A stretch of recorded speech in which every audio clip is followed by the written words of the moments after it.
స్తోత్రం. ప్రేమ దేవుని పిల్లలారా, యేసు ప్రభు ఉపవాస దినములు 40 దినాల ఉపవాసంలో ఏ వయసులో ఉన్నాడు, అప్పుడు ఎవరిని ఎదుర్కొన్నాడు, మనము లేఖనాల్లో చక్కగా మనం ధ్యానం చేసుకుందాం.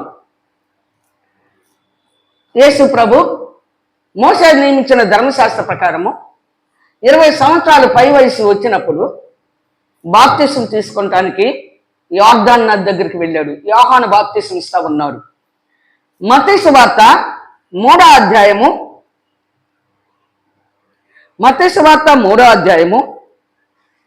13వ వచనము మనం చదువుకుందాం. ఆ సమయమున యోహాను చేత బాప్తిసం పొందుటకు యేసు గలిలయ నుండి యోర్దాను దగ్గరనున్న అతని యొద్దకు వచ్చెను.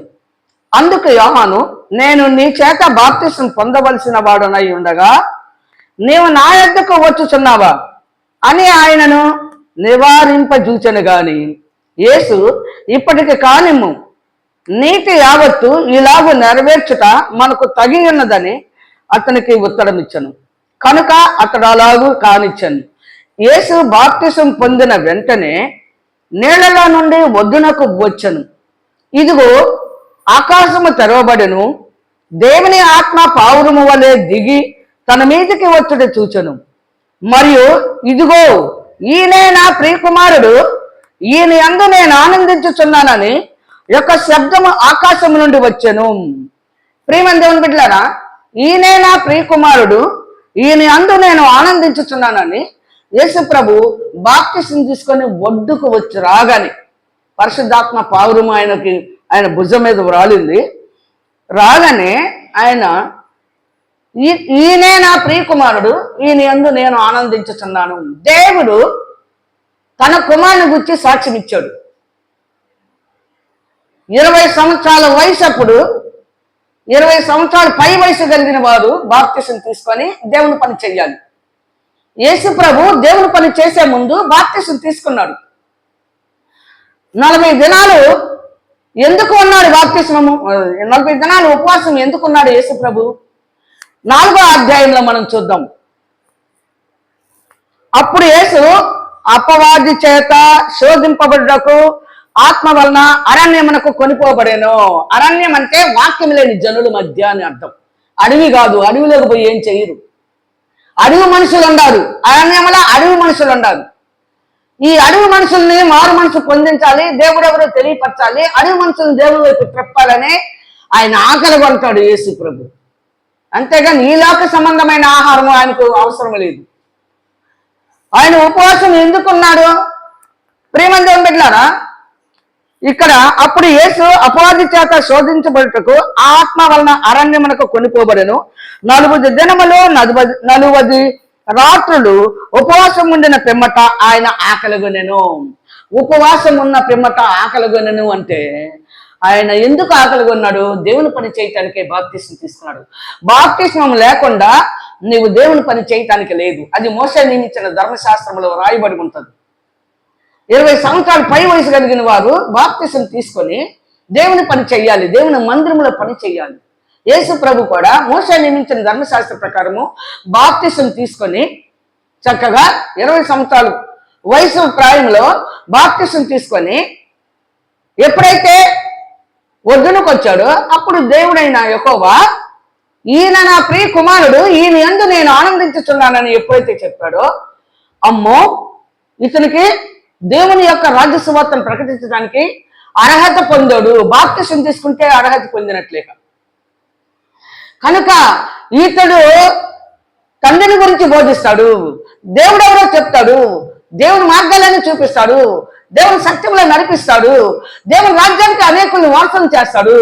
అమ్మో ఇతను వచ్చాడా, ఇతను దేవుని వద్ద ఉన్నాడు కదా, కుమారుడు కూడా అక్కడే. తండ్రి కుమారులు ఉన్నప్పుడే ఉంది ఈ అపవాది, ఈ గడసర్పం, ఈ దయ్యం, ఈ అపవాది. తండ్రి కుమారులు ఉన్నప్పుడే పరలోకంలో దేవదూతగా ఉన్నది. అది కిందకి నెట్టివేయబడింది. ఎందుకంటే అక్కడ లూసిఫర్ అనే దేవదూతలో ఈ గడసర్పం జ్వరబడింది. వెళ్ళి దయ్యం పట్టింది లూసిఫర్కి, అపవాది పట్టింది. దేవుని మీద తిరుగుబాటు చేపించి యుద్ధం రేపి అక్కడ పార్టీ పెట్టి దేవునితో యుద్ధం చేయాలని ఆ యొక్క పరలోక రాజ్యాన్ని పరిపాలన చేయాలనుకుంది లూసిఫర్. కానీ దాని మాటలు, దాని ఆలోచన ఏమాత్రం పడలేదు. ఈ లూసిఫర్, అపవాది పట్టిన ఈ లూసిఫర్ యుద్ధం చేసింది కానీ గెలవలేదు, కిందకి నెట్టి వేయబడింది. కిందకి నెట్టి వేయబడిన తర్వాత ఇప్పుడు భూమి మీద ఉన్న మానవులందరినీ పాడు చేసేది ఆ లూసిఫర్ అనే దురాత్మ. ఆ దేవదూతే ఈ గడసర్పం ఎప్పుడైతే దాన్ని దయ్యం పట్టిందో, ఈ గడసర్పం అనే దయ్యం ఎప్పుడైతే పెట్టిందో అక్కడి నుంచి కిందకి నెట్టివైపోయి దాని దూతలు కూడా కిందకు వచ్చేసారు. వీళ్ళ వలన దేవునితో సహవాసం లేకుండా, దేవునితో మాట్లాడకుండా, ప్రార్థన చేయనీయకుండా, సహవాసం లేకుండా ఈ దురాత్మ చేసింది. అందుని బట్టి దేవుడు తన కుమారుని అక్కడ జగత్ పునాది వేయబడక మునిపే పరలోకములో ఆయన కుమారుని ఏర్పాటు చేసుకుని ఉన్నాడు కనుక మనల్ని రక్షించుటకు, పాపం నుండి విడుదల చేయటానికి, అపవాది శక్తుల నుండి విడిపించి దేవునితో సహవాసం చేయటానికి దేవుని కుమారుడైన క్రీస్తుని 20 సంవత్సరాల వయసు వచ్చినప్పుడు ఆయనకు బాప్తిసము తీసుకున్న వెంటనే ఇతనే నా ప్రియ కుమారుడు, ఇతను యందు నేను ఆనందిస్తున్నాను అన్నాడు. వెంటనే అపవాదం వచ్చేసింది. దేవుడు ఎప్పుడైతే సాక్ష్యం ఇచ్చాడో ఆ గడసర్పం లూసిఫర్ పరలోకములో నన్ను ఉండనీయలేదుగా, భూమి మీద నేను చెప్తాను ఈ పని, నేను నా వశపరుచుకుంటాను, మొత్తం నా రాజ్యమే, భూలోక రాజ్యాలన్నీ నాయ అవుతాయి, అప్పుడు నీ కుమారుని పంపించు. చూసారా ప్రేమ దేవుని బిడ్డలారా, మొత్తాన్ని నా వశపరుచుకుంటాను, ఎవరిని వాడో ఎవరిని ఆరాధిస్తే వారిని నీ రాజ్యానికి వారసులు చేసుకోమని. అప్పుడు తన కుమారుడైన క్రీస్తు ఈ లోకానికి వచ్చిన తర్వాత ప్రేమ దేవుని బిడ్డలారా బాప్తిసం తీసుకొని ఒడ్డునకు వచ్చి బాప్తిసం తీసుకొని ఒడ్డుకు రాగానే ఇతడు నా ప్రియ కుమారుడు, ఇతని యందు నేను ఆనందించుతున్నానని ఎప్పుడైతే చెప్పాడో వెంటనే సాతాను అపవాది వచ్చేసింది. తండ్రిని బయలుపరుస్తాడు, తండ్రి మార్గాలు చూపిస్తాడు, తండ్రి సత్యంలో నడిపిస్తాడు, తండ్రిని గురించి ప్రకటిస్తాడు, పరలోక రాజ్య సువార్తను ప్రకటిస్తాడు, అందరికి మారు మనసు పొందమని చెప్తాడు, దేవుని రాజ్యంలోకి వారసులు కావాలని చెప్తాడు.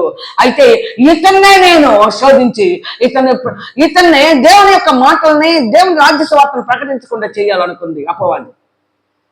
అప్పుడు వెంటనే ఈ అపవాది ఎప్పుడైతే మరి యేసు ప్రభు అప్పుడు యేసు అపవాది చేత శోధించబడుటకు ఆత్మ వలన అరణ్యమునకు కొనిపోబడెను.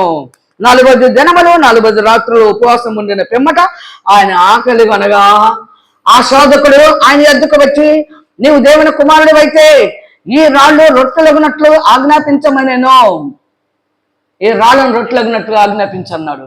అప్పుడు ప్రియమైన దేవుని బిడ్డలారా ఇక్కడ అందుకు ఆయన ఏమన్నాడు తెలుసా, మనుషుడు రొట్టె వలన మాత్రమే కాదు గాని దేవుని నోట నుండి వచ్చు ప్రతి మాట వలనను జీవించును అని వ్రాయబడి ఉన్నది. నేను ద్వితీయోపదేశ కాండము 8వ అధ్యాయంలో ఈ మాట వ్రాయబడి ఉన్నది. ధర్మశాస్త్రంలో ఉన్న మాటని చక్కగా బయట పెట్టాడు. అపవాది ఇప్పుడు వాడిపోద్ది. ఎందుకంటే దేవునితో అక్కడ ఉండలేక, దేవునితో గెలవలేక యుద్ధం చేసి కిందకి నెట్టివేయబడి ఆయన పిల్లల్ని పాడు చేయాలని చూస్తే కదా దేవుడు తన కుమారుని లోకానికి పంపించింది. ఇప్పుడు దేవుని కుమారునే ఓడించాలని, దేవుని కుమారునే ప్రకటన చేయకుండా చేయాలని. ఇక్కడ చూడండి 8వ అధ్యాయము 3వ వచనం మనం చదువుకుందాం. ఆహారము వలనే గాక యెహోవా సెలవిచ్చిన ప్రతి మాట వలన నరులు బ్రతుకుదురని నీకు తెలియటకు ఆయన నిన్ను అణచి నీకు ఆకలి కలుగు చేసి నీవే గాని నీ పితరులే గాని ఎన్నడెరుగని మన్నాతో నిన్ను పోషించాను. దేవుని నోట నుండి వచ్చు ప్రతి మాట ద్వారా మనుషుడు బ్రతుకుతాడని వ్రాయబడి ఉన్నది అని చెప్పాడు. తన సొంతగా ఏ పెత్తనం చేయడు, యేసు సొంతగా ఏది చేయడు. దేవుడు ఏది చెప్తే అదే చేస్తాడు. అందుకే గొర్రె, వధకు సిద్ధమైన గొర్రె. చూసారా, గొర్రెలకు గొప్ప కాపరి యేసు. గొర్రెలు అంటే దేవుని మాట వినేవాళ్ళే గొర్రె. గొర్రె యజమానుల మాట ఎలా ఉంటుందో, యజమానుడు ఎక్కడ తీసుకెళ్తే ఎమ్మడబడి ఎక్కడికి వెళ్తుందో, ఎక్కడ మేయమంటే అక్కడే మేసిద్దు గొర్రె. యజమానుడు మాట వినేదే గొర్రె. మనము యజమానుడు మాట వినాలి. యేసు గొర్రె గనక దేవుని మాట విన్నాడు, మనకి కాపరిగా ఉన్నాడు. గొర్రెల గొప్ప కాపరి కనుక ప్రేమని దేవుని బిడ్డలారా ఆ శోధకుడు ఆయన ఎద్దుకు వచ్చి, నువ్వు దేవుని కుమారుడు అయితే, దానికి తెలుసు దయ్యానికి, ఆ దురాత్మకు తెలుసు. ఎందుకంటే పరలోకంలో లూసిఫర్లో జరబడి అక్కడ యుద్ధం చేసి కిందకి నెట్టివేయబడింది కదా. అంటే లూసిఫరు దేవదూత, అదే రెక్కలు కలిగిన దేవదూతలు పరలోకంలో దేవుని సన్నిధిలో యుద్ధం చేసి కిందకి నెట్టివేయబడ్డారు. కనుక ఆ దురాత్మ ఏం చెప్తుందో చూసారా ప్రియమైన దేవుని బిడ్డలారా, రాళ్ళను రొట్లగినట్లుగా ఆజ్ఞాపించమని చెప్పింది. అప్పుడు అంటున్నాడు, దేవుని నోట నుండి వచ్చు ప్రతి మాట ద్వారా మనుషుడు జీవించును. అంతేగాని ఈ ఈ రాళ్ళను రొట్లుగా చేసుకుని తినటం కాదు. దేవుని మాట నోట నుండి వచ్చే ప్రతి మాట ద్వారా మనుషుడు బ్రతుకుతాడని దానికి చక్కగా జవాబు ఇచ్చేసాడు. ప్రియమైన దేవుని బిడ్డలారా, ఆ ఓడిపోయింది, ఒక ప్రశ్నకు ఓడిపోయింది. ఇంకా రెండో ప్రశ్న ఉంది చూడండి. మనుషుడు రొట్టె వలన మాత్రము కాదు గాని దేవుని నోట నుండి వచ్చు ప్రతి మాట వలన జీవించునని వ్రాయబడి ఉన్నదని నేను అంతటా అపవాది అంటుంది. చూడండి ఇప్పుడు మళ్ళీ రెండో ప్రశ్న. అది పరిశుద్ధ పట్టణంకు ఆయనను తీసుకొని పోయి దేవాలయము శిఖరమున ఆయనను నిలువబెట్టి, నువ్వు దేవుని కుమారుడివైతే క్రిందికి దుముకుమో. దేవుడివైతే అంటాలా? ఇప్పుడు అందరూ దేవుడు దేవుడు దేవుడు దేవుడే. యేసు ప్రభు నిజమైన దేవుడు అని బల్లగుద్దుకుంటున్నారు. ఇక్కడ అపవాది వాడు అబద్ధం ఆడతలేదు. దానికి తెలుసు దేవుని కుమారుడని. ఎందుకంటే ప్రియమైన దేవుని బిడ్డలారా, పరలోకంలో ఉన్న దేవదూతకు తెలియదా దేవుడు దేవుని కుమారుడు ఇద్దరు తండ్రి కుమారులు ఇద్దరు ఉన్నారని తెలుసు దేవుడు. ఆ దేవదూతకు దయ్యం పట్టింది, అది కిందకి నెట్టి వేయబడింది. అందుకని నువ్వు దేవుని కుమారుడు అయితే ఈ రాళ్లను రొట్టెలుగా చేసుకుతాను. మీ దేవుడు చెప్పాడుగా, మీ తండ్రి చెప్తున్నాడుగా, ఇతడు నా ప్రియ కుమారుడు అని చెప్పాడుగా. నువ్వు దేవుని కుమారుడు అయితే చూసారా, నువ్వు దేవుని కుమారుడు అయితే దేవాలయం శిఖరమున ఆయన నిలవబెట్టి, నీవు దేవుని కుమారుడు అయితే క్రిందకు దుముకుము. ఆయన నిన్ను గుర్చి తన దూతలకు ఆజ్ఞాపించును. నీ పాదం ఎప్పుడైనానో రాతికి తగలకుండా వారు నిన్ను చేతులతో ఎత్తి పట్టుకుందరు అని వ్రాయబడి ఉన్నదని ఆయనతో చెప్పాను. అపవాది వాడు అబద్ధం ఆడదండి. ఎందుకంటే పరలోకంలో దేవదూత కాబట్టి, కిందకి నెట్టివేయబడింది కాబట్టి, శపించబడింది కాబట్టి, దైవమైపోయింది, దురాత్మ అయిపోయింది. ఈ భూమి మీదకి వచ్చిన తర్వాత అది కూడా అబద్ధం ఆడతల్లా, రాయబడి ఉన్నది. చూడండి, కీర్తనల గ్రంథము 91వ అధ్యాయంలో మనం చూద్దాం. చూడండి, రాయబడి ఉన్నది అందు కదా. యేసు ప్రభు దేవుని నోట నుండి వచ్చి ప్రతి మాట ద్వారా మనుషుడు బ్రతుకునని రాయబడి ఉంది అన్నాడు. ద్వితీయోపదేశ కాండంలో 8వ అధ్యాయంలో రాయబడి ఉన్నది. ఇక్కడ ఈ దురాత్మ కూడా రాయబడి ఉన్నది. నువ్వు ఇక్కడి నుంచి దుముకు, నీ తండ్రి దేవదూతలు వచ్చి నీ పాదములకు రాయి తగలకుండా నిన్ను ఎత్తిపడతారని చెప్తుంది. 91వ కీర్తనల గ్రంథము 91వ అధ్యాయము 10వ వచనము చదువుకుందాం. నీకు అపాయం ఏమీ రాదు, ఏ తెగులును నీ గుడారమును సమీపించదు. నీ మార్గములన్నిటిలో నిన్ను కాపాడుటకు ఆయన నిన్ను గూర్చి తన దూతలకు ఆజ్ఞాపించును. నీ పాదములకు రాయి తగలకుండా వారు నిన్ను తమ చేతుల మీద ఎత్తి పట్టుకొందురు. రాయబడి ఉన్నది. ఎక్కడ? కీర్తనల గ్రంథంలో ఆ మాట రాయబడి ఉన్నది. కనుక ప్రేమ మోషే ద్వారా దేవుడు ఆ మాటని, మోషే ద్వారా ఆ లేఖనాలని బయలుపరిచారు. మోషే ద్వారా ధర్మశాస్త్రం అనాల్సిందే మనం. మోషే ధర్మశాస్త్రంలో నుంచే వచ్చినాడు. మోషే ద్వారా ఈ మాటలు బయలుపరిస్తే ఇక్కడ యేసు ప్రభుని మరి శిఖరం మీదకి తీసుకొని వెళ్ళి అక్కడ ప్రేమ దేవుని బిడ్డలారా చూడండి, అంతటా అపవాది పరిశుద్ధ పట్టణమునకు ఆయనను తీసుకొని పోయి దేవాలయ శిఖరమున ఆయన నిలవబెట్టి, నీవు దేవుని కుమారుడు అయితే క్రిందికి దుముకుము అని నిన్ను గూర్చి తన దూతలకు ఆజ్ఞాపించును. నీ పాదం ఎప్పుడైనానో రాతికి తగలకుండా వారు నిన్ను చేతులతో ఎత్తి పట్టుకుందరు అని వ్రాయబడి ఉన్నదని ఆయనతో చెప్పాను. అందుకే యేసు ఏమన్నాడు? తన సొంతగా జవాబులు చెప్పడు, తన సొంత నిర్ణయాలు తీసుకోడు. అక్కడ తండ్రి ఏం చెప్తే అదే, తండ్రి ఏం చెప్పమన్నాడు అదే చెప్తాడు, ఏం చేయమన్నాడు భూమి మీద అదే చేస్తాడు. సొంత పెత్తనం మనలాగా సొంత పెత్తనాలు తీసుకోడు యేసు ప్రభు. ఇక్కడ ఏమన్నాడు చూసారా? ప్రభువైన నీ దేవుణ్ణి నీవు శోధింపవలదని మరి ఒక చోట వ్రాయబడి ఉన్నదని వానితో చెప్పాను. అపవాదితో చెప్పేశాడు. ప్రభు అంటే క్రొత్త నిబంధనలో పెద్ద ప్రభువు, అక్షరాలు పెద్ద అక్షరాలతో ప్రభు అని రాయబడితే యెహోవా. పాత నిబంధనలో యెహోవా, కొత్త నిబంధనలో పెద్ద అక్షరాలతో రాయబడిన ఆయన యెహోవా. ఆ మాట యెహోవా. ఇక్కడ యేసు ప్రభు సొంత పెత్తనం చేయకుండా ప్రభు అయిన యెహోవా నీ దేవుడు, యెహోవా నీ దేవుని నీవు శోధింపవలదని మరి ఒక చోట వ్రాయబడి ఉన్నదని వానితో చెప్పాను. చూసారా? కనుక ప్రభు అయినా అంటే పెద్ద ప్రభు యెహోవా అయినా నీ దేవునికే నీ దేవుణ్ణి నీవు శోధింపవలదని మరి ఒక చోట రాయబడి ఉన్నది. దేవుణ్ణి శోధింపవలదని రాయబడి ఉంది. యేసు నేను దేవుణ్ణి అని చెప్పాడా? నన్ను నువ్వు శోధించబాకన్నాడా? నేనే దేవుడిగా వచ్చానన్నాడా? కాదు. ప్రభు అంటే యెహోవా. పెద్ద ప్రభు అంటే యెహోవా, చిన్న ప్రభు అంటే యేసు ప్రభు. అందుకే దావీదు అన్నాడు, ప్రభువు నా ప్రభువుతో సెలవిచ్చాను. ప్రభు అంటే యెహోవా, చిన్న ప్రభు అంటే యేసుక్రీస్తు. అంటే పరిపాలన చేయటానికి వచ్చిన వాడు రాజు. ప్రభు అంటే రాజు, లార్డు, గాదు కాదు, లార్డు. కనుక మూడో ప్రశ్న చూడండి ప్రియమైన దేవుని బిడ్డలారా, మరలా అపవాది మిగులు ఎత్తైన ఒక కొండ మీదకి ఆయనను తోడుకొని పోయి ఈ లోక రాజ్యములన్నిటినీ వాటి మహిమను ఆయనకు చూపి, నువ్వు సాగిలపడి నాకు నమస్కారం చేసిన ఎడలా వీటన్నిటిని నీకిచ్చదనని ఆయనతో చెప్పగా, యేసు వానితో సాతానా పొమ్ము, సాతానా పొమ్ము, ప్రభు అయిన నీ దేవుణ్ణి శోధింపవలదని చెప్పాడు. రెండో క్వశ్చన్లో అది వేసిన ప్రశ్నకి జవాబు. మూడో ప్రశ్నకి ఆయన మరలా అపవాది మిగుల ఎత్తైన ఒక కొండ మీదకి తీసుకెళ్ళిందంట.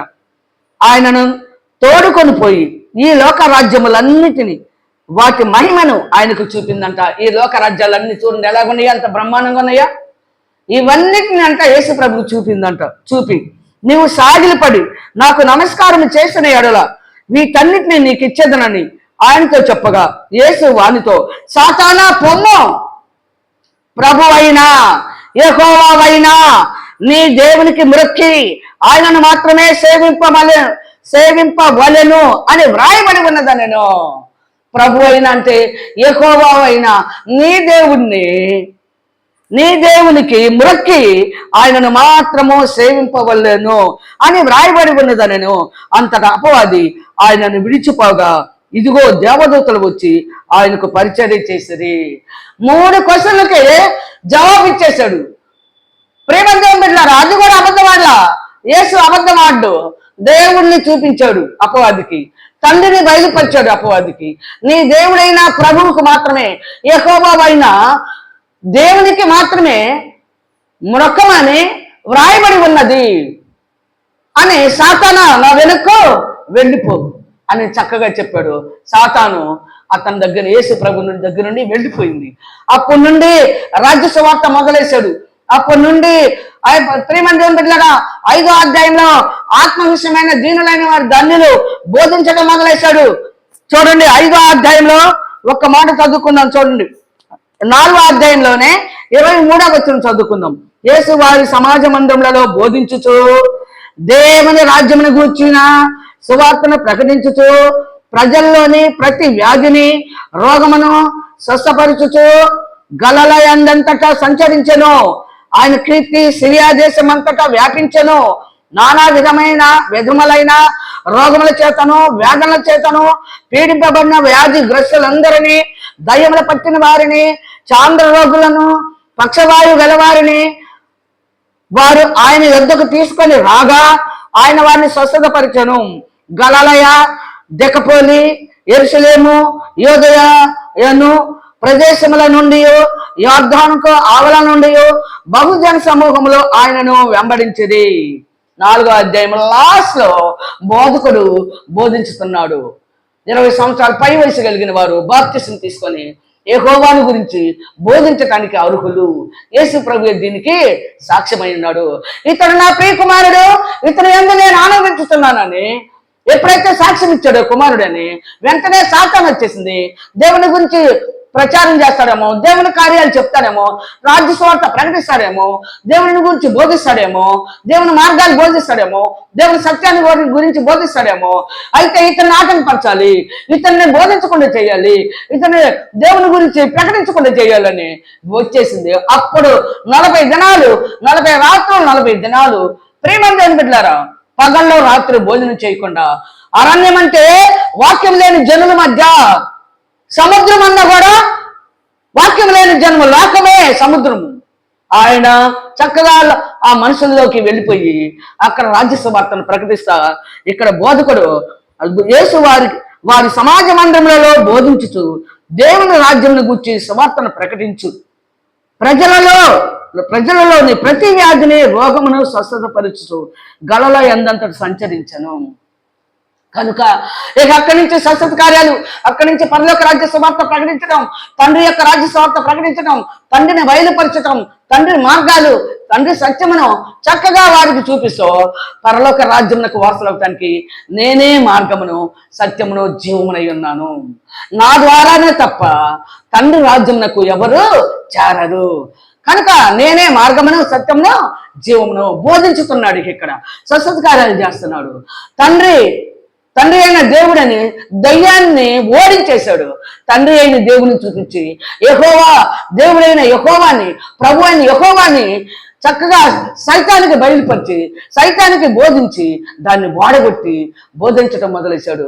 అనేక మంది స్వస్థత కార్యాలు చేసి నేనే మార్గమును సత్యమును జీవమునై ఉన్నానని చెప్పారు. కనుక దేవుడిచ్చిన సాక్ష్యం యేసుక్రీస్తుకి, యేసుక్రీస్తుని గురించి, యేసుని గురించి దేవుడు ఈయనేనా ప్రియకుమారుడు, ఇతను ఎందు నేను ఆనందించుతున్నాను అనగానే ఆ దేవుడేమో ప్రియకుమారుడు అని చెప్పాడు. సాతానమ్మ శోధించడానికి వచ్చింది. ఇక ఈయన గురించి బయలుపరుస్తాడు, ఈయన మార్గాలను చూపిస్తాడు, ఈయన సత్యంలో నడిపిస్తాడు. ఇక చాలా మంది దేవుణ్ణి తెలుసుకుంటారు, యెహోవాని, ఆయన రాజ్యానికి వార్తలు కావాలని ఈయన వెంబడి పడతారేమో, ఈయన వెంబడించి ఆయన గురించి తెలుసుకుంటారేమోనని సాతానికి కడుపు ఉబ్బరం వచ్చేసింది. ఎంత బాధ వచ్చిందో దాన్ని దేవుని నోట నుండి వచ్చు ప్రతి మాట ద్వారా మనుషుడు బ్రతుకుతాడని చెప్పి, ప్రేమని దేవుడైన యెహోవాకు మాత్రం మొక్కమని రాయబడి ఉన్నదని చెప్పి దాన్ని ఓడించేసి రాజ్యసువార్తను ప్రకటించాడు బోధకుడు, ప్రధాన యాజకుడు యేసు ప్రభు. నీవు నేను మనందరం కూడా యేసుక్రీస్తు దేవునితో ఎలాగ సహవాసం చేశాడో, భూమి మీద తండ్రితో ఎలాగ సహవాసం చేశాడో, ఆయన మార్గాలు మనకు ఎలా చూపించాడో, ఆయన సత్యంలో ఎలా నడిపించాడో, ఆయన జీవంలోకి ఎలా పోయాడో, మనం కూడా ఆ మార్గంలో నడుచుకుని, సత్యంలో నడుచుకుని జీవంలోకి ప్రవేశించినట్లుగా సిద్ధపడి అనేక మందిని మనం సిద్ధపరచుకుందాం. దేవుడు తన వాక్యము దీవించునుగాక. ఆమేన్, ఆమేన్.